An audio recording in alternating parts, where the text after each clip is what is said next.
Thyroid சுரப்பி, அதை பற்றி தான் நாம் இன்னைக்கு சிந்திக்க இருக்கிறோம். அந்த மையத்திற்கு பேரு விஷுக்தி சக்கரம். சரிங்களா? விஷுக்தி மையம். 4 மையங்களை பார்த்திருக்கிறோம். 5வது மையம் விஷுக்தி மையம். பஞ்சபூதங்களிலே விண் என்ற சக்திக்குரிய மையம் இதுதான். ஒவ்வொரு மையங்களும் பஞ்சபூதங்களில் ஒவ்வொன்றை தன்னோடு ஈர்க்கக்கூடிய சக்தி கொண்டது. அப்ப நம்மளோட த்ரோட் பிரபஞ்ச சக்தியை, விண் சக்தியை நேரடியாக ஈர்க்கக்கூடிய மையம் உங்களோட தொண்டை மையம், விஷுக்தி மையம். சரிங்களா? இது அதனுடைய போட்டோஸ். இது நீங்க பார்த்தீங்கன்னா உங்களுக்கு புரிதல் கிடைக்கும். நான் அடுத்த வகுப்புல எல்லா கிளான்ஸோடதையும் ஒரு முறை உங்களுக்கு இந்த மாதிரி காமிக்கிறேன். ஏன்னா மெடிடேஷன் பண்றப்ப உங்களுக்கு அந்த உணர்வு நல்லா தட்டுப்படும். சரிங்களா? இதுதான் தைராய்டு, பேராதைராய்டு கிளாண்ட். ஓகே, இது ரைட் சைடு லெஃப்ட் சைடு அப்படி 2ஆ பிரிக்கிறாங்க.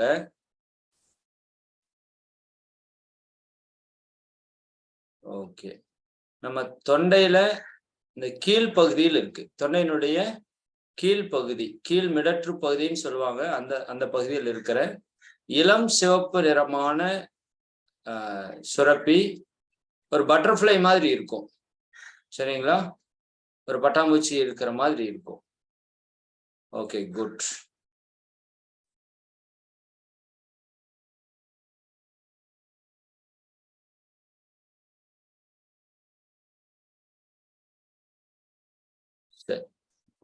வாழ்க வளமுடன், வாழ்க வளமுடன்.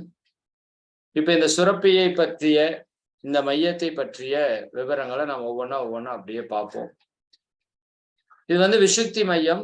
பிரபஞ்ச சக்தியில விண்ணினுடைய ஆற்றலை எடுக்கக்கூடிய ஒரு மையம். நம்ம எல்லாருக்குமே தெரியும், பஞ்சபூதங்களிலே மூலமான பூதம், சக்தி மிக்க பூதம் விண்ணு தான்.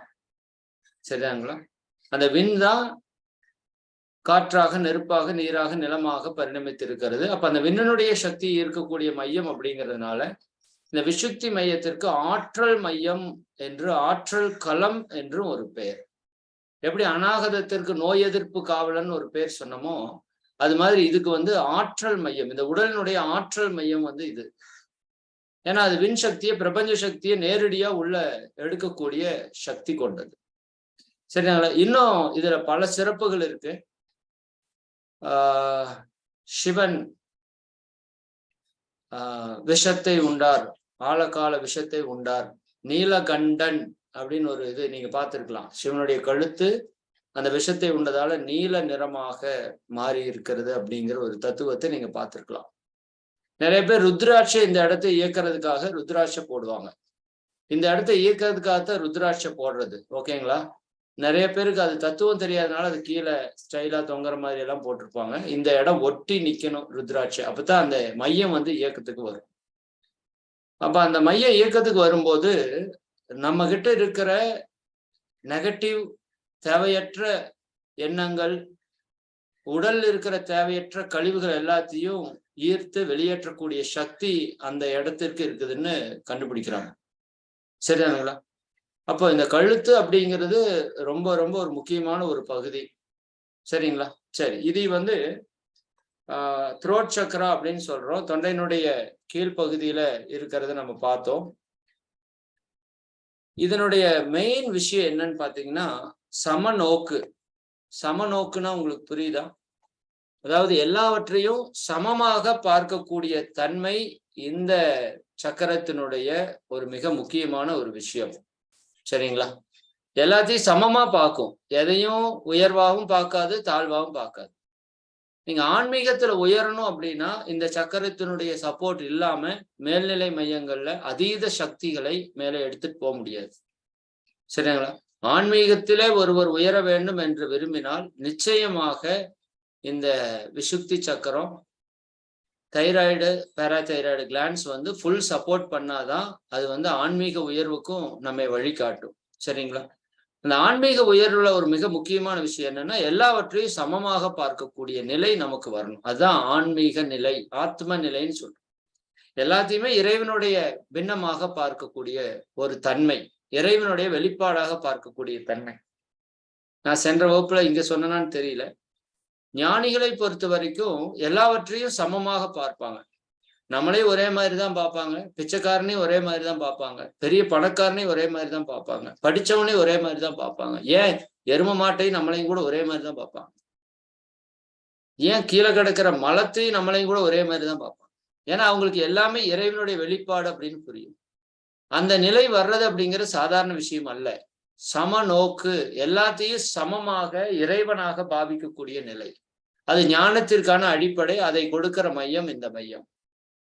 சரி, அப்ப நம்ம இந்த இந்த மையம் சக்தி பெற்றுச்சு அப்படின்னா மனம் உற்சாகமாக இருக்கிறதுக்கு ஆரம்பிக்கும். நம்ம எப்படி இருப்போம்? இப்ப மனம் சோர்வா இருக்குல்ல, சரிதான். இதெல்லாம் நான் பல பலன்களை எங்களுக்கு மகரிஷி அவங்களோட வழியில சொல்லி கொடுத்தப்ப இவ்வளவு பலன்கள் சொல்லப்படல, சரிதானுங்களா? நான் பல இடங்களிலே சென்ற இடங்களிலே கற்றுக்கொண்ட விஷயங்கள், இன்னும் நிறைய படித்த விஷயங்கள், இது எல்லாத்தையும் சேர்த்து நான் உங்ககிட்ட இதை சொல்றதுக்கு என்ன காரணம்னா, நீங்க இதைய ஆய்வு செய்யணும். இந்த மையத்தை நாம தியானத்தில் எடுக்கும் போது நமக்கு இந்த நன்மைகள் எல்லாம் கிடைக்குதா அப்படின்னு பார்க்கணும். ஏன்னா அது பல மகான்கள் பல ரிசர்ச்சை பண்ணி இந்த விளக்கங்களை நமக்கு கொடுத்துருக்குறாங்க.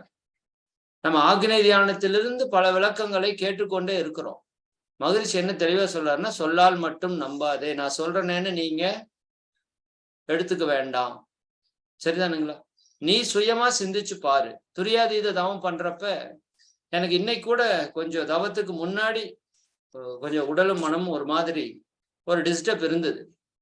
ஆனா தவம் முடிச்சதுக்கு அப்புறம், தவம் முடிக்கிறதுக்கே மனசு இல்லை, தவம் முடிச்சதுக்கு அப்புறம் அந்த உடல் மனோநிலையில் அப்படியே டோட்டல் ஒரு சேஞ்சு.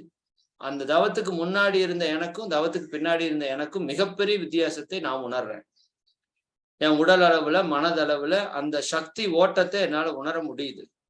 புரியுதா? அந்த உணர்வை நாம் உணர்ந்து பார்க்கணும். உண்மையாலுமே இது சரிதானா? சரிதானுங்களா? பற்றற்ற நிலை உருவாகும். தியானத்துல நம்ம ஆழ்ந்து ஈடுபட பற்றற்ற நிலை உருவாகிறதுக்கு ஆரம்பிக்கும். நீங்க இதெல்லாம் செக் பண்ணணும். பற்றற்ற நிலை உருவாகுதா?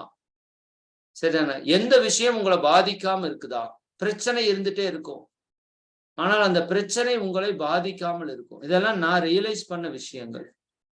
பல பிரச்சனைகள் நம்ம லைஃப்ல நம்ம பார்த்துட்டே இருக்கிறோம், ஆனா எந்த பிரச்சனையும் நம்மளை பாதிக்கிறது இல்லை. அதுதான் இதுல இருக்கிற மிகப்பெரிய ஆச்சரியமாவும் எனக்கு இருக்கு. எல்லாவற்றையும் ஏற்றுக்கொள்ளக்கூடிய தன்மை நம்மகிட்ட இருக்கு. எல்லாவற்றையும் அரவணைத்து போகக்கூடிய தன்மை நம்மகிட்ட இருக்கு. இந்த விசுத்தி சக்கரத்தோட மிக மிக முக்கியமான ஒரு பலன் என்னன்னா, எல்லாவற்றையும் அரவணைத்து செல்லக்கூடிய ஒரு சக்தி. அந்த உறவுகளிலே இணக்கத்தை ஏற்படுத்தக்கூடிய ஒரு ஆற்றல் இந்த விசுத்தி சக்கரத்துக்கு இருக்கு. சரியாங்களா? மனம் எப்ப உற்சாகமா இருக்குதோ அப்பொழுதே எல்லாவற்றையும் அது இணக்கமாக வைத்துக் கொள்ளும். சரியாங்களா? மனதினுடைய ஆற்றல் பல மடங்கு பெருகும். மனோசக்தியினுடைய ஆற்றல் பல மடங்கு பெருகும். மனதிற்கு மிக நுண்ணிய கூர்ந்து உணரக்கூடிய தன்மை கிடைக்கும். உயிர் ஆற்றலுடைய செலவை குறைத்து கொள்ளலாம். நம்ம உடல்ல இருந்து செலவாகக்கூடிய அந்த உயிர் ஆற்றலினுடைய செலவு அப்படியே குறையறக்க ஆரம்பிக்கும்.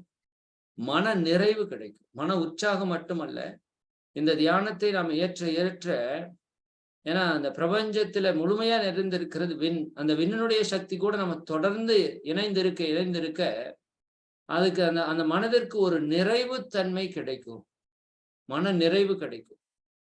அதே மாதிரி விரிந்த மனம், தாராள மனப்பான்மைன்னு சொல்றோம்ல, விண் எப்படி எங்கும் நிறைந்து விரிந்து இருக்கிறதோ அது மாதிரி நம்முடைய மனம் எப்பவுமே ஒரு தாராள மனப்பான்மை அப்படிங்கிற ஒரு உணர்வுல இருக்கும். மனம் பொதுவா மனிதர்களுக்கு எப்படி இருக்குன்னா, மனம் ஒரு எல்லை கட்டிய மனமாக நாம நம்முடைய மனதை வைத்திருக்கிறோம். அதுதான் நம்ம லைஃப்ல இருக்கிற மிகப்பெரிய பிரச்சனைக்கான அடிப்படை. இதை பலமுறை நம்ம சொல்லியிருக்கோம். அப்ப அந்த மனதினுடைய எல்லையை உடைத்து, துரியாதீத தவத்தில் இதுதான் நிகழுது. துரியாதீத தவத்திலே சக்திகள தியானத்தை ஏற்றும் போது உங்களுக்கு கிடைக்கிற பலன்கள் எல்லாம் இந்த விசுத்தி தவத்திலே உங்களுக்கு கிடைக்கும்.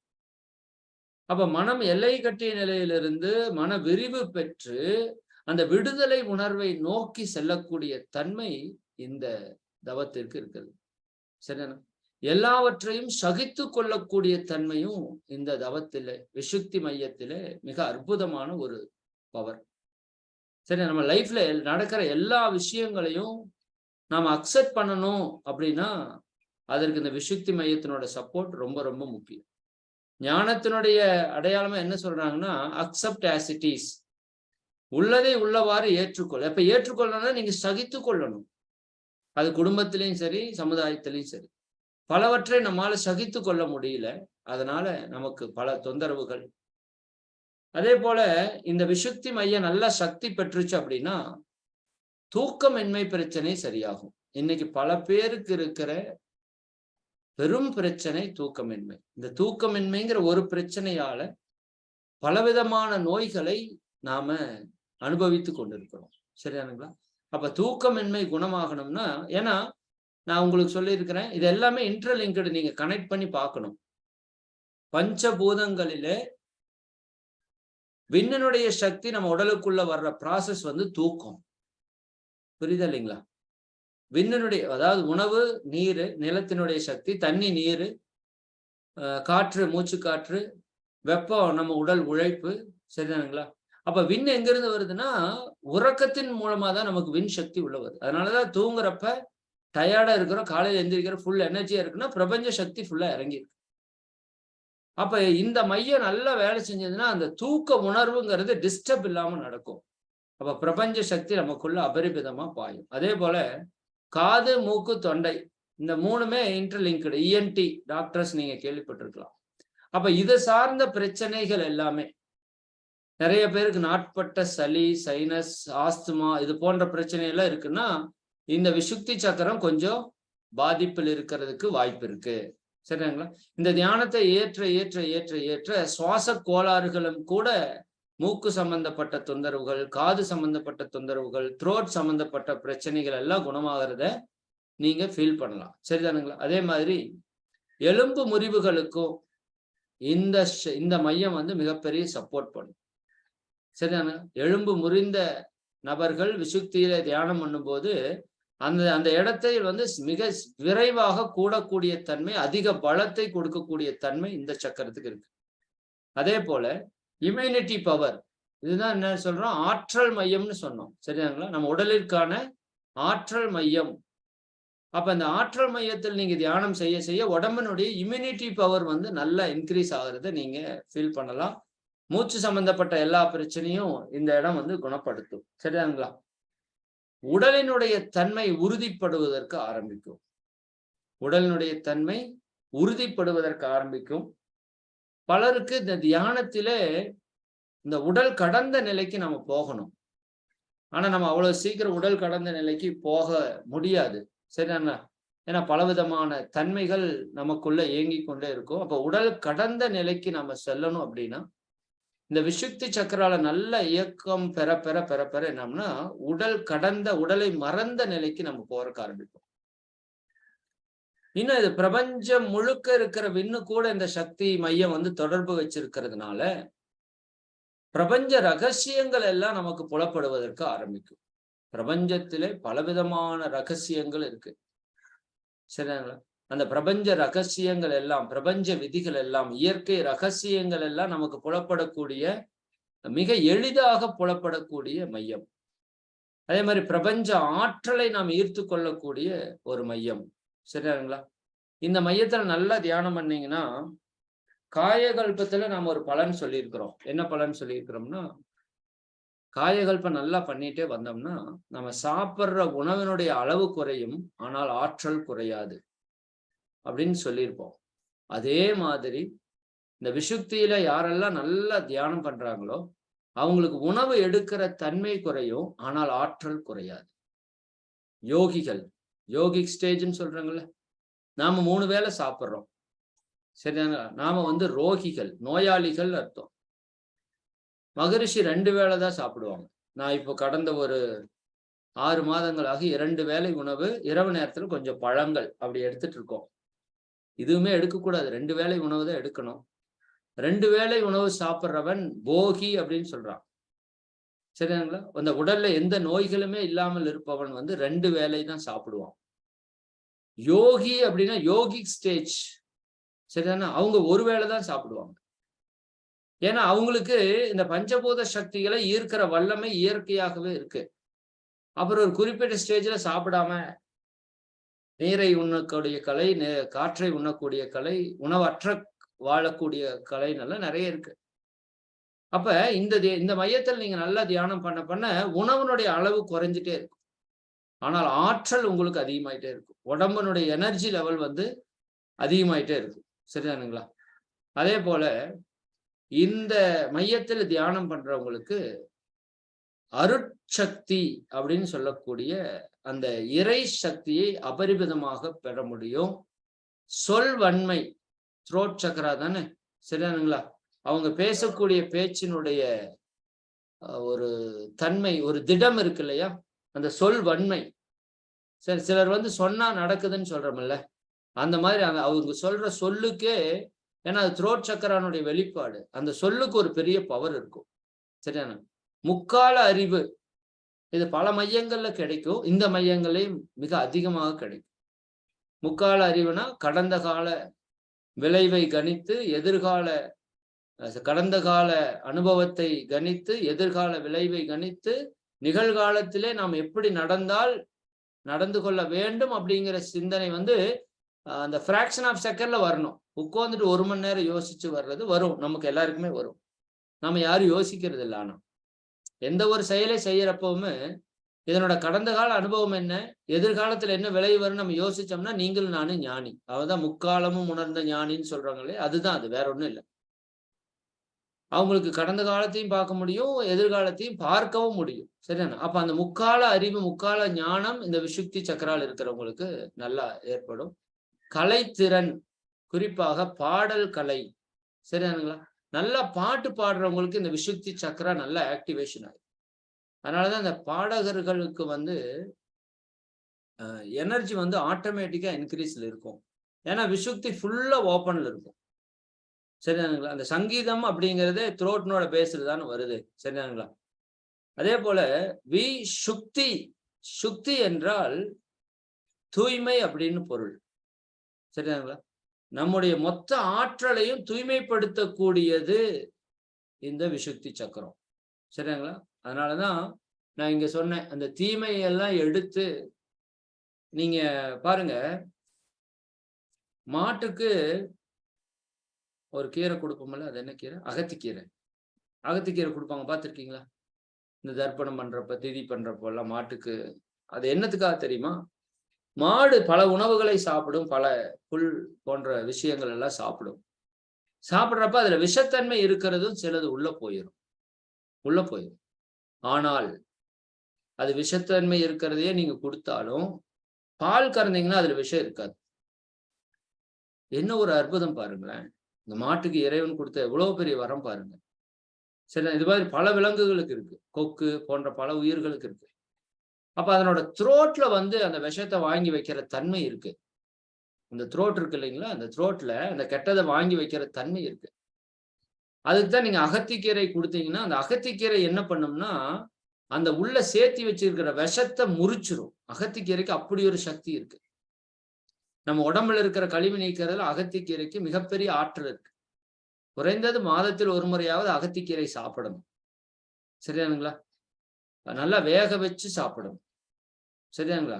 வெந்து கெட்டது முருங்கை, வேகாம கெட்டது அகத்தின்னு சொல்லுவாங்க. அகத்தியை நல்லா வேக வச்சு சாப்பிடணும். ரொம்ப பவர்ஃபுல்லான கீரை, அதிக ஆற்றல், அதிக சக்தி கொண்ட கீரை. சரியாங்களா? டிசென்ட்ரி கூட ஆகும், உடம்புல இருக்கிற கழிவு நீக்கம் நிகழும். புரியுதுங்களா? அப்ப நம்மளுடைய உடல்ல இருக்கிற ஆற்றலையும் மனதினுடைய ஆற்றலையும் தூய்மைப்படுத்தக்கூடிய சக்தி இந்த விசுக்தி மையத்திற்கு அற்புதமா இருக்கு. சரியானுங்களா? பேசக்கூடிய தன்மை, அதே மாதிரி கேட்கக்கூடிய திறன், இது எல்லாமே நமக்கு வந்து ஆளுமை வந்து மிக அதிகரிக்கும். சரியானுங்களா? ஒரு செயல் செய்யறோம் அப்படின்னா அந்த செயலினுடைய உட்பொருள், அதான் நான் சொன்னேன், நுணுக்கத்தன்மை, நுண்மான் நுழைப்புலன் அறிவு. நீங்க ஒரு செயல் எடுக்கிறீங்கன்னா அதனுடைய உள்ளார்ந்த விஷயத்தை உங்களால பார்க்க முடியும். எல்லாரும் அதை பார்க்க முடியாது. உங்கள்கிட்ட ஒரு விஷயம் சொல்றாங்கன்னா அது என்ன நோக்கத்திற்காக சொல்றாங்க அப்படிங்கிறத உங்களால உணர்ந்து கொள்ள முடியும்.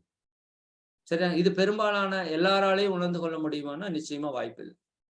புரியுது? ஒருத்தரை பார்த்தாலே அவங்க கணிச்சிருவாங்க. அவன் என்ன நோக்கத்திற்காக வர்றான், அவன் ஒரு விஷயத்தை என்ன நோக்கத்துல சொல்றாங்கிறத உங்களால சரியா ஐடென்டிஃபை பண்ண முடியும். அதே மாதிரி பிறர் எண்ணத்தை நாம் அறிந்து கொள்ள முடியும். நமது எண்ணங்களை பிறரிடம் வெளிப்படுத்தவும் முடியும். இது இந்த மையங்கள் எல்லாத்துக்குமான ஒரு அற்புதமான சக்தி தான். சரியாங்களா? எதிர்காலத்தை அறியக்கூடிய திறன். சரியானுங்களா? அதே மாதிரி நம்ம உடலினுடைய வெப்பநிலையில இந்த மையத்திற்கு பங்கு இருக்கிறது. சரியானுங்களா? உடம்பினுடைய வெப்பத்தை மெயின்டைன் பண்றதுல மணிப்பூரகம், துரியம், விசுக்தி இதுக்கெல்லாம் மிகப்பெரிய பங்கு இருக்குது. சரியாங்களா? இதுல சக்தி அதிகமாயிருச்சு அப்படின்னா அவங்க சமநோக்குன்னு நான் சொன்னேன்ல, அதாவது ஒரு ஒரு நியாயமான தன்மை கொண்ட நபர்களா இருப்பாங்க, நேர்மையா இருப்பாங்க. இயல்பிலேயே ஒரு சிலருக்கு இந்த மையம் சக்தி மிக்கதா இருக்கும். சரியாங்களா? அவங்க தன் மேல தப்பு இருந்தாலும் தன் மேல தப்புன்னு சொல்லுவாங்க. உங்க குடும்பத்துல யாராவது 2 பேர் சண்டை போட்டு வராங்க, வெளியில இருக்கிற ஒருத்தர் குடும்பத்துல ஒருத்தர் சண்டை போடுறாருன்னா உங்க குடும்பத்துல தப்பு இருந்தா குடும்பத்துல தப்புன்னு சொல்லுவாங்க. நீங்க தியானம் பண்ணாலே இந்த பண்பெல்லாம் தாராளமா வந்துரும். சரியா? அப்ப நியாயவான்களாக நாம் இருப்போம். சரியா? 10 ரூபா கடன் இருந்தாலும் நமக்கு தூக்கம் வராது. அதை திருப்பி கட்டாம நம்மால தூங்க முடியாது. அந்த நேர்மை தன்மை இருக்கும். தேடி போயாவது அவனுக்கு கொடுக்கணுங்கிற தன்மை இருக்கும். புரியுதானுங்களா? தன்னலம் கருதாது தன்னுடைய விருப்பத்தையும் தாண்டி செயலை செய்யக்கூடிய ஒரு மையம் இந்த விசுக்தி தான். சரிதானுங்களா? தனக்குனே வாழ்ந்துட்டு இருக்கிற வாழ்க்கை, அதான் மனவிரிவுன்னு ஒரு வார்த்தை சொன்னோம். அந்த வாழ்க்கை தனக்கும் கடந்து பிறருக்கும் சமுதாயத்திற்கும் விரியணும் அப்படின்னா அதற்கான ஓப்பனிங் பாயிண்ட் திறவுகோல் இந்த விசுக்தி சக்கரம் தான். சரிதாங்களா? அப்ப அதே போதுல நம்மளுடைய உடலை பொறுத்த வரைக்கும் அயோடின் சக்தி இருக்கு இல்லையா? இந்த இடத்துல நம்ம தைராய்டு, பாராதைராய்டு சொல்றோம். அதை பொறுத்த வரைக்கும் நம்ம தைராய்டுக்காகத்தான் அந்த அயோடைசர் உப்பு சாப்பிட்றோம் அப்படின்னு சொல்றோம். அதனாலதான் இன்னைக்கு பல விதமான நோய்கள் நமக்கு வருது. அதனால உப்பில அந்த அயோடைசர் சால்ட் இல்லாம சாதாரணமா விற்கிற உப்பு, கல்லுப்பு, அதெல்லாம் நிறைய இடத்துல கிடைக்குமான்னு தெரியல, அதை நீங்க வாங்கி அதை ப்ராசஸ் பண்ணி பயன்படுத்துங்க. அது நேற்று கூட அவர் டாக்டர் அஜய் பிரகாஷ் சார் அதை பத்தி சொன்னாங்க. சரிதானுங்களா? அப்ப அந்த உப்புல அயோடைஸ்டு சால்ட் சேர்த்துறப்ப அது தைராய்டு சுரப்பியை பாதிக்கும். சரி, இது இயற்கையா சுரக்கிறது நம்ம செயற்கையா அனுப்புறதுக்கும் மிகப்பெரிய டிஃபரெண்ட் வரும். அதனாலதான் நமக்கு நிறைய தைராய்டு சம்பந்தப்பட்ட பிரச்சனைகள். இன்னைக்கு பெண்களுக்கு ஊறுப்பட்ட பிரச்சனை தைராய்டு பிரச்சனை. புரியுதா இல்லைங்களா? அந்த தைராய்டு சம்பந்தப்பட்ட அத்தனை பிரச்சனைகளும் இது தீர்மானிக்கும். இன்க்ளூடிங் தைராய்டு ப்ராப்ளம் ஆச்சுன்னா உங்க கர்ப்பப்பை முதல் கொண்டு ப்ராப்ளம் ஆக ஆரம்பிச்சிடும். புரியுதுங்களா? உடல் வெயிட் போட்டுரும், உடல் ஒல்லியா போயிரும். சரியா? தைராய்டு ஸ்டிமுலேட்டிங் ஹார்மோனை இந்த தைராய்டு சுரப்பி தான் சுரக்குது. சரிதானுங்களா? இது ப்ராப்பரா சுரந்துருச்சுனாலே உங்க உடலுக்கு தேவையான அயோடின் சக்தியை அது ஏற்படுத்தி கொடுத்துரும். உடம்பினுடைய வளர்ச்சிதை மாற்றத்திற்கு இதற்கு மிகப்பெரிய தொடர்பு இருக்கு. உடம்பினுடைய சக்தியை ஆற்றலாக மாற்றக்கூடிய விஷயம் இதற்கூட தொடர்பு இருக்குது. சரியாங்களா? அதே போல காது பகுதி நம்ம சொன்னோம், கழுத்து பகுதி, தொண்டை பகுதி, கைகள், முகம், சரியாங்களா, வாய்ப்பகுதி, பற்கள், இது எல்லாத்தையுமே இந்த சக்கரா தான் என்ன பண்ணுதுங்க, ஆர்கனைஸ் பண்ணிட்டு இருக்கு. சரிதானுங்களா? இங்க இருக்க எப்பவுமே அங்க இருக்கிற பகுதிக்கு இருக்கிற அந்த உறுப்புகளை எல்லாம் நீங்க என்ன பண்ணிக்கலாம், கவனத்துல வச்சுக்கலாம். அந்த அந்த மையத்துல ஏதாவது பிரச்சனைனா அங்க சுத்தி இருக்கிற உறுப்புகள் பாதிக்கப்படும். அந்த உறுப்புகள் பாதிக்கப்பட்டா அந்த மையம் பாதிக்கப்படும் அப்படிங்கிறது நீங்க புரிஞ்சுக்கலாம். சரிதாங்களா? அதே போல பணிவு அப்படிங்கிற ஒரு தன்மை ஒரு மனிதனுக்கு மிக மிக அவசியமான தன்மை. சரிதாங்களா? பணியுமாம் என்றும் பெருமை, வள்ளுவம் சொல்லுது இல்லையா? பணிந்து போறது எந்த இடத்துலயும் தவறு கிடையாது. ஆனா நம்ம ஈகோ பணியறதுக்கு விடாது. சரிங்களா? அப்ப இந்த மையத்துல தியானம் ஏற்றும் போது அந்த பணிவுத்தன்மை நமக்கு ஆட்டோமேட்டிக்கா வரும். பணிவு வராம இறை உணர்வு அப்படிங்கிறது சாத்தியம் இல்லை. சரிதாங்களா? அதே போல ஒரு ஒரு ஒரு ஒரு உறவுகளிலே ஒரு இணக்கமான ஒரு ஆளுமையாக நாம் இருக்க முடியும். ஒரு இனிமையான ஆளுமையாக இருக்கும். சிலர் அப்படி இருப்பாங்க, நீங்க பார்த்திருக்கலாம். பலருக்கு அது வாய்ப்பே கிடையாது. ஒன்னா உம்முனா இருப்பாங்க, உருன்னா இருப்பாங்க, இல்லாட்டி பேச மாட்டாங்க, அமைதியா இருப்பாங்க. சரிதாங்களா? அப்ப இருக்கிற இடத்தை இனிமையாக ஆளுமை செய்யக்கூடிய தன்மை உறவுகளிலே, அது வேலை செய்யற இடத்துலயே இருந்தாலும் சரி, அதே போல குடும்பமா இருந்தாலும் சரி, அந்த இனிமையான உறவை மெயின்டைன் பண்றதுக்கு அவங்களுக்கு வாய்ப்பு இருக்கு. சரிதாங்களா? அதே போல நம்முடைய கம்யூனிகேஷன் இதுதான். எப்படி பேச்சுங்கிறது எனக்கு உங்களுக்கு இருக்கிற கம்யூனிகேஷன் மாதிரி, நான் செய்யக்கூடிய எல்லா விஷயங்கள்ல என்னோட கம்யூனிகேஷன் ப்ராப்பரா இருக்கிறதுக்கு ஆரம்பிக்கும். சரிங்களா? கொஞ்சம் தந்திர ஆற்றலும் நமக்கு கிடைக்கும். தந்திரமா ஒரு வேலை செய்யறது, தப்பா செய்யறது கிடையாது. நல்லா புரிஞ்சுக்கோங்க. இந்த ராஜ தந்திரம்னு சொல்லுவாங்க இல்லையா, கெட்டவனை அவனுக்கே தெரியாம அழிக்கிறது மாதிரி, அது போன்ற சக்திகள் நமக்கு ஆட்டோமேட்டிக்கா இந்த இடத்துல நமக்கு வந்து அதிகப்படியா கிடைக்கும். சரியாங்களா? அதே போல எல்லாரோட இணக்கமா இருப்பான்னு சொல்லிட்டோம், இனிமையா இருப்பான்னு சொல்லிட்டோம். சரிதானுங்களா? ரொம்ப முக்கியம், நம்மளுடைய குறைகள் இருக்கு இல்லையா, எல்லாருக்கிட்டையும் குறைகள் இருக்கும். அதே போல நமக்கு நிறைய பிரச்சனைகள் வரும். நம்முடைய குறைகளை நாம முழுமையா ஏற்றுக்கொள்வதற்கும், நம்ம பிரச்சனைகளை அதாவது உணர்ச்சி வசப்படாம, நான் அதான் சொன்ன முதல்ல, எல்லாவற்றையும் சமமா ஏற்றுக்கொள்ளக்கூடிய நிலை. சரிங்களா? அப்ப எனக்கு ஒரு பிரச்சனை வருது, ஐயோ அம்மா ஐயோ அம்மான்னு குதிச்சு எந்த பிரயோஜனமும் இல்லை. நிறைய பேர் அப்படித்தான் நம்ம பண்ணிடுறோம். உணர்ச்சி வயப்பட்ட நிலையில கொந்தளிச்சிடுறோம். அது பண்றதால நோ யூஸ். இந்த மையத்துல தியானம் பண்ண பண்ண உங்களுக்கு ஒரு பிரச்சனை வருதுன்னா, அது எப்படி நீங்க சரி பண்ணலாம் அப்படிங்கிற மாதிரி உங்களுக்கான உணர்வு அதுல கிடைக்கிறதுக்கு ஆரம்பிச்சு. காமா இருப்பீங்க, ஆனா பிரச்சனை சால்வ் பண்ணிடுவீங்க.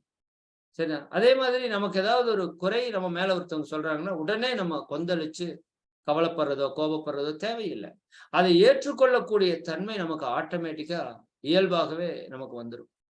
வாழ்க்கையை ஒரு சீரான கண்ணோட்டத்துல பார்க்கக்கூடிய சக்தி நமக்கு கிடைச்சிடும்.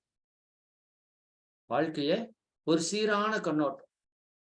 அதுல ஏற்ற இறக்கம், இன்பம், துன்பம் எல்லாமே நிகழும் இல்லையா? அதை அப்படியே பார்த்து ஏற்றுக்கொள்ளக்கூடிய தன்மை நமக்கு வந்துடும். சரிங்களா? மிக கடினமான சூழ்நிலையில கூட நம்ம எப்படி இருப்போம்னா, நம்பிக்கை பொருந்திய மனிதர்களாக இருப்போம். எந்த சூழ்நிலையும் உங்களை தோற்கடிக்க அதுல விடவே விடாது. சரிதானுங்களா? அதே போல நான் முதல்லயே சொன்னேன், ஆன்மீகத்திலே ஒருத்தங்க உயர்ந்த நிலையை அடையணும் அப்படின்னா, விசுக்தி சக்கரம் சீராக இயங்கினா மட்டும்தான் அது ஏற்படுத்த முடியும். சரிதானுங்களா? அதே போல இந்த சக்கரம் எப்ப பொல்யூட் ஆகும்னா, பல நேரங்கள்ல பொல்யூட் ஆகுது. நான் முன்னாடியே சொன்ன மாதிரி அந்த தவறான உணவு பழக்க வழக்கங்கள், சரிதானுங்களா? இந்த மையத்தை இயக்காது இருக்கிறப்போலாம் கலக்கமாகுது. ரொம்ப முக்கியமா நம்ம மத்தவங்கள பாராட்டி பேசுனீங்கன்னு வச்சுக்கோங்க, இந்த சக்கரம் ஆக்டிவேஷன் ஆகும். யாராச்சும் எப்ப பார்த்தாலும் குறை பேசி விமர்சனம் பண்ணிட்டே இருந்தோம் அப்படின்னா, இந்த சக்கரா என்ன ஆயிரும், இயக்கம் இல்லாம போயிரும், டிஸ்டர்ப் ஆயிரும். நல்லா புரிஞ்சுக்கோங்க. நீங்க யாரெல்லாம் பாராட்டி ஒரு உணர்வை வெளிப்படுத்துறீங்களோ, அந்த உணர்வு விசுக்தி சக்கரத்தை அபரிமிதமா உற்சாகமா இயங்க வைக்கும். யாரையெல்லாம் விமர்சனம் பண்றீங்களோ அல்லது குறை பேசுகிறோமோ, அப்பெல்லாம் அந்த சக்கரம் சரியா இயங்காது. இயக்கத்தை நிறுத்தும், இல்லாட்டி இயக்கம் தாறுமாறா மாறும். அதாவது மத்தவங்களோட அன்பு செலுத்துதல், அன்பாக பேசுதல், ஆதரவாக பேசுதல், அரவணைத்து பேசுதல், இந்த உணர்வுகள் எல்லாம் நீங்க வெளிப்படுத்தும் போது இந்த சக்கரம் அற்புதமா வேலை செய்யும். அது என்ன சொல்றாங்கன்னா, இதயத்திலிருந்து பேசுதல்னு சொல்றோம்ல, சரிதானே? இதயத்திலிருந்து பேசக்கூடிய தன்மை வரும்போது நமக்கு எப்படி இருக்கும், இந்த சக்கரம் ஆட்டோமேட்டிக்கா நல்ல இயக்கத்துக்கு வரும். சரிதானுங்களா? இந்த சக்கரம் சரியா இல்லை அப்படின்னா, நமக்கு நாமே குற்ற உணர்வை நாம ஏற்படுத்திக் கொள்வோம். யாருக்கெல்லாம் தன் மேல தவறு அப்படிங்கிற அந்த குற்ற உணர்வு இருக்குதோ, அவங்களுக்கெல்லாம் இந்த சக்கரா டெஃபிசியன்ஸா சரியா ப்ராப்பரா இயங்காம இருக்குது அப்படின்னு சொல்றோம். அதே மாதிரி தேவையில்லாம பேசிட்டே இருந்தீங்கன்னா இந்த சக்கரா டிஸ்டர்ப் ஆகும். சரிங்களா? சும்மா எந்த தேவை இருக்காது, ஏதோ ஒண்ணு உளறி கொட்டிட்டு பேசிட்டு கிடப்போம். சரியா? அதே மாதிரி கத்தி கூச்சல் போட்டிருந்தோம்னா இந்த சக்கரம் என்ன ஆகும், அந்த சக்கராவில் சில விதமான பிரச்சனைகள் ஏற்படுறதுக்கு வாய்ப்பு இருக்கு. சரியாங்களா? அதே போல நான் முன்னாடியே சொன்னேன், இது சம்பந்தப்பட்ட வரக்கூடிய எல்லா நோய்களையும் இது குணப்படுத்தக்கூடிய வல்லமை கொண்டது. முறையற்ற தவறான உறவுகள் இருக்கும்போது விசுக்தி சக்கரம் பாதிப்பை ஏற்படுத்தும். சரிங்களா? உறவு முறைகளிலே சரியான உறவு முறை இல்லாம தவறான உறவு முறைகள் இருக்கும்போது, ஏன்னா உறவுகளுக்கான சக்கராவா அது இருக்கிறதுனால, தவறான உறவுகளுக்குள்ள போறோம் அப்படின்னா அந்த விசுக்தி சக்கரா மொத்தமா பாதிக்கிறதுக்கு ஆரம்பிக்கும். சரியாங்களா? எப்பவுமே வெளிப்படையாக பேசக்கூடிய தன்மை நமக்கு உருவாகும். நேர்மையா இருக்கிற தன்மை நான் சொன்னேன், வெளிப்படையாக பேசும் தன்மை. மற்றவங்களோட பேச்ச கொஞ்சம் காது கொடுத்து கேட்கணும். இன்னைக்கு குடும்பத்துல இல்லாத ஒரு விஷயம். நாமளும் வெளிப்படையா இருக்கிறது இல்லை. நாமளும் யார் பேச்சையும் நின்று கேட்கறது இல்லை, நம்ம பேச்சை யாரும் நின்று கேட்கறது இல்லை. இதுதான் இருக்கிற பெரிய பிரச்சனை. பிரச்சனை எங்க சால்வ் ஆகுனா, அடுத்தவங்க பேசுறது ஒரு 5 நிமிஷம் கம்முன்னு இருந்து கேட்டாலே பிரச்சனை சால்வ் ஆயிடும். அப்ப மத்தவங்களோட பேச்ச கவனமா கேட்டுட்டோம்னாலே 50% ப்ராப்ளம் சால்வ். அதுக்கு நமக்கு ஒரு பொறுமை வேணும். நமக்கு ஒரு சகிப்புத்தன்மை வேணும். சரிங்களா? நம்ம பக்கம் இருக்கிற குற்றத்தை ஏற்றுக்கொள்ற ஒரு மனப்பான்மை வேணும். அது எல்லாமே இந்த சக்ரா வந்து ஆட்டோமேட்டிக்கா நமக்கு கொடுக்கும். சரியாங்களா?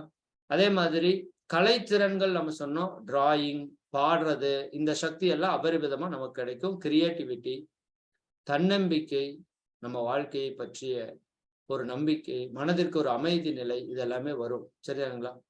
சரி. இந்த உடலை பொறுத்த வரைக்கும் கழுத்து வலி, தொண்டை வலி, தொண்டை சார்ந்த பிரச்சனைகள், சரியாங்களா? இரத்த சோகை, பல்லு சம்பந்தப்பட்ட பிரச்சனைகள், வலிகள், காது சம்பந்தப்பட்ட பிரச்சனைகள், வாயில புண்ணு, உடல் சோர்வு, தலைவலி, இன்னும் இன்க்ளூடிங் முதுகுத்தண்டுல வரக்கூடிய பிரச்சனைகள் எல்லாவற்றையுமே இந்த இடம் வந்து சரி பண்ணும். இந்த பிரச்சனைகள் எல்லாம் இருந்தா இந்த இடம் வந்து பாதிக்கும். சரியானுங்களா? மனதுல பொறுத்த வரைக்கும் கூச்ச சுபாவம்.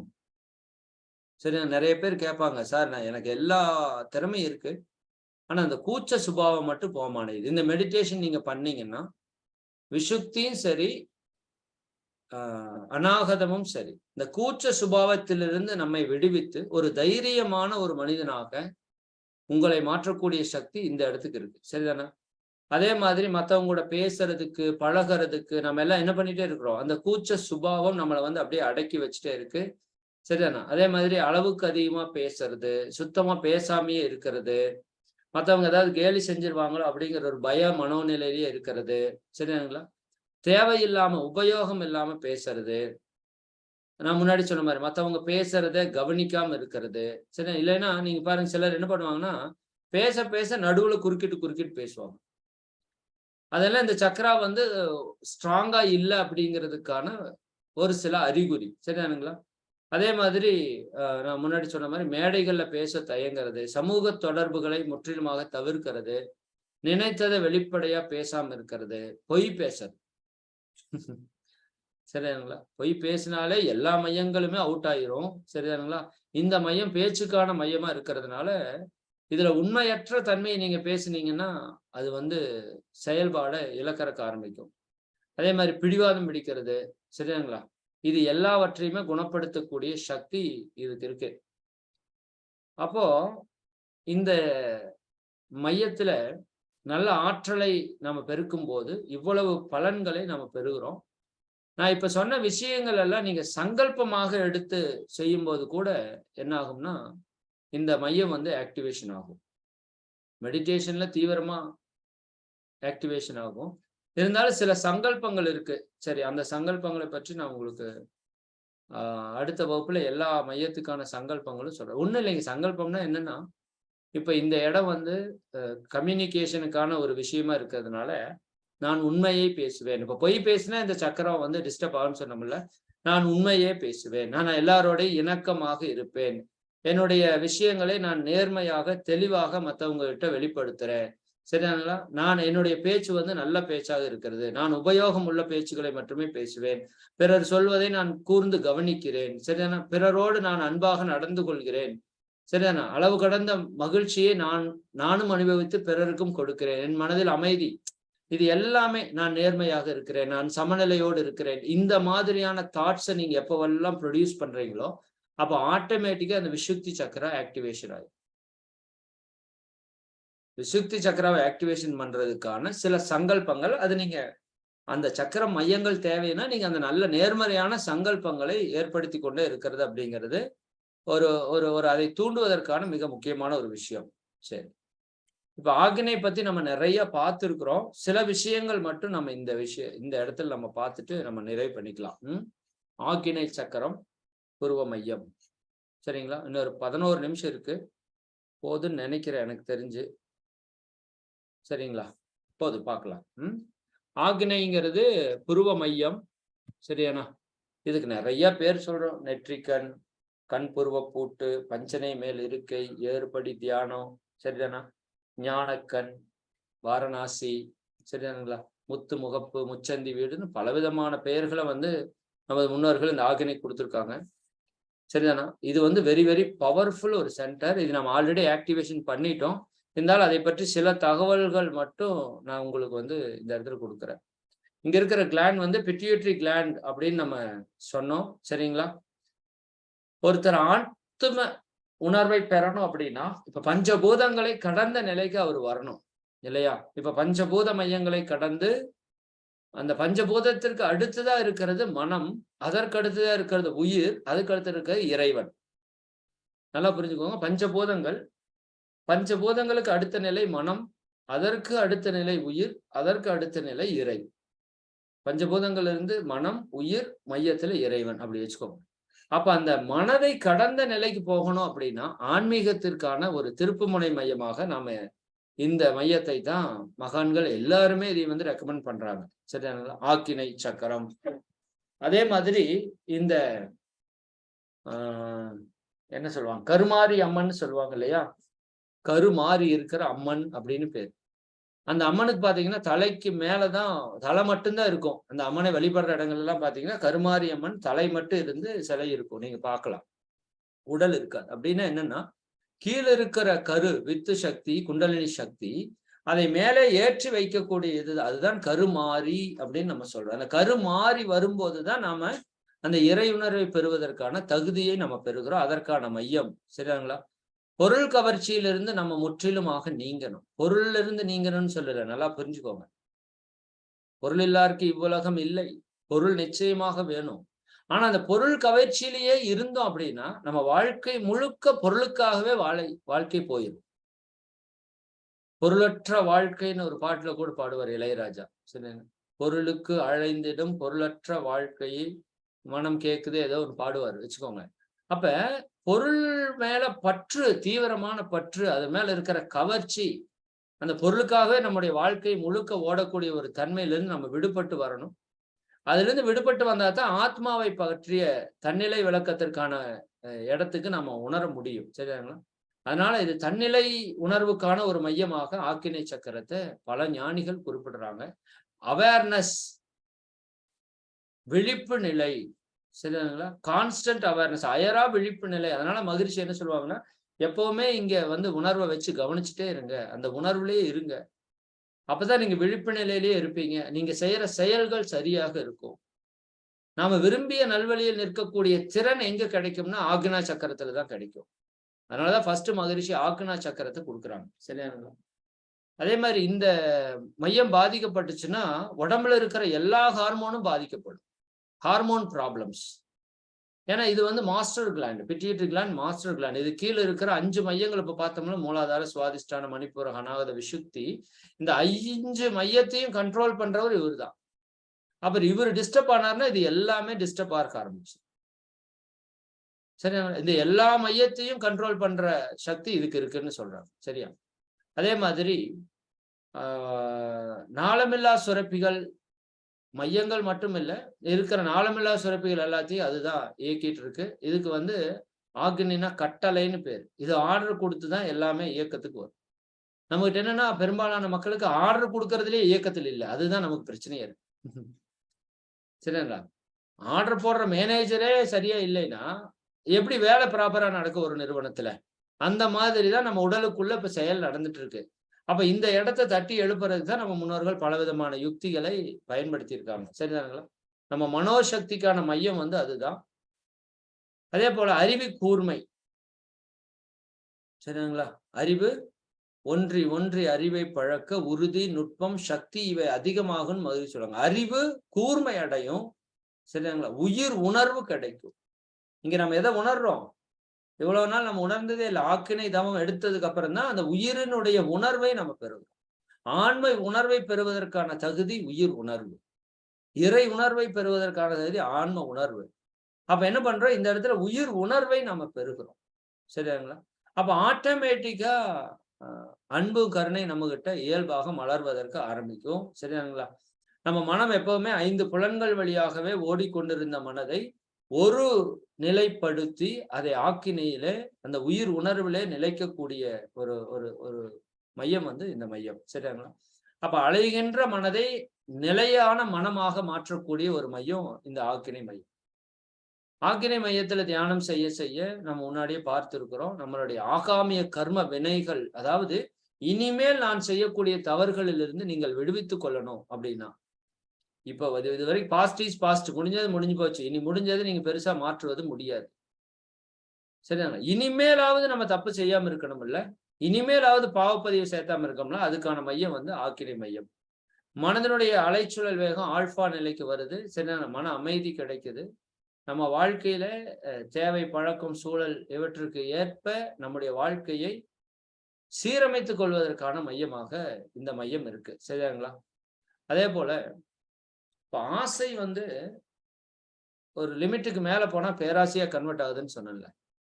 நம்ம ஆக்கினையில தியானம் பண்ணீங்கன்னா ஆசை பேராசையா கன்வெர்ட்டே ஆகாது. கன்வெர்ட்டே ஆகாது. ஆசை ஆசையா மட்டும்.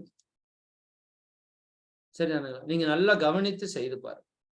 இந்த உலக பொருட்கள் இருந்த பற்றுகளை அதை விட விட விட விட ஆசை ஆசையாக இருக்கும், பேராசையாக மாறாது, தேவையில்லாம மாறாது. அதே மாதிரி இந்த ஆசைக்கான விளைவு என்னன்னு தெரிஞ்சு செயல்படக்கூடிய அயரா விழிப்பு நிலை நமக்கு கிடைக்கிறதுக்கு ஆரம்பிச்சிடும். சரிதானுங்களா? புற மனதிற்கு நுட்பமும் வேகமும் அதிகரிக்கும். இது வந்து நடுமனத்தினுடைய சக்தி அதிகரிக்கும், இது வந்து புற மனத்தினுடைய சக்தியை அதிகரிக்கும். சரிதானுங்களா? அதே போல புலன்கள், நம்முடைய அறிவினுடைய கட்டுப்பாட்டில் இருக்கும். முரட்டு வைராக்கியம், வெறுப்பை அடிப்படையாக கொண்ட கடும் சித்தம், இதெல்லாம் நம்மளை விட்டு போயிடும். சரியாங்களா? அதெல்லாம் ஆட்டோமேட்டிக்கா உங்களை விட்டு வாஷ் அவுட் ஆயிரும். சரியாங்களா? மனதிற்கு ஓர்மை நிலை சித்தியாகும். சரிங்களா? சரி.